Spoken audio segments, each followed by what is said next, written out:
Last পর্বে আমরা মিনোক্সিডিলের উপকারিতা সম্পর্কে জেনেছিলাম।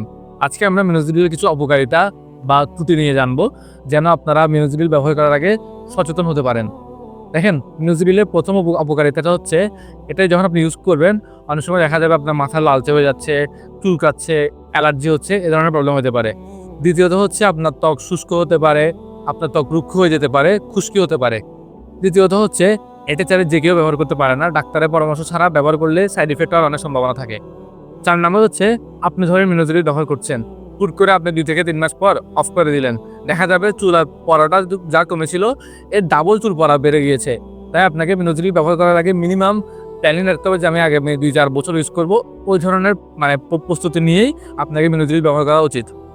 ৫ নাম্বার হচ্ছে, আপনি যখন মিনোক্সিডিল ব্যবহার করবেন, প্রথম ২ থেকে ৩ মাস কিন্তু আপনার চুল বেশি পড়বে এবং ধীরে ধীরে চুল পড়া কমে আসবে। তো এদিকে ফোকাস রাখতে হবে, হুট করে আপনি সলিউশন পাচ্ছেন না। ৬ নাম্বার হচ্ছে, আপনার মাথা ব্যথা হতে পারে, মাথা ঘুরাইতে পারে।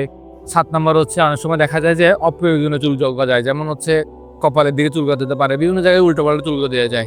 আবার অনেক সময় দেখা যায় আমরা মিনোক্সিডিল কীভাবে ব্যবহার করতে হয় সেটা না জানার কারণে উল্টাপাল্টা ব্যবহার করে ফেলি, যার কারণে ভালো হচ্ছে ক্ষতি হতে পারে।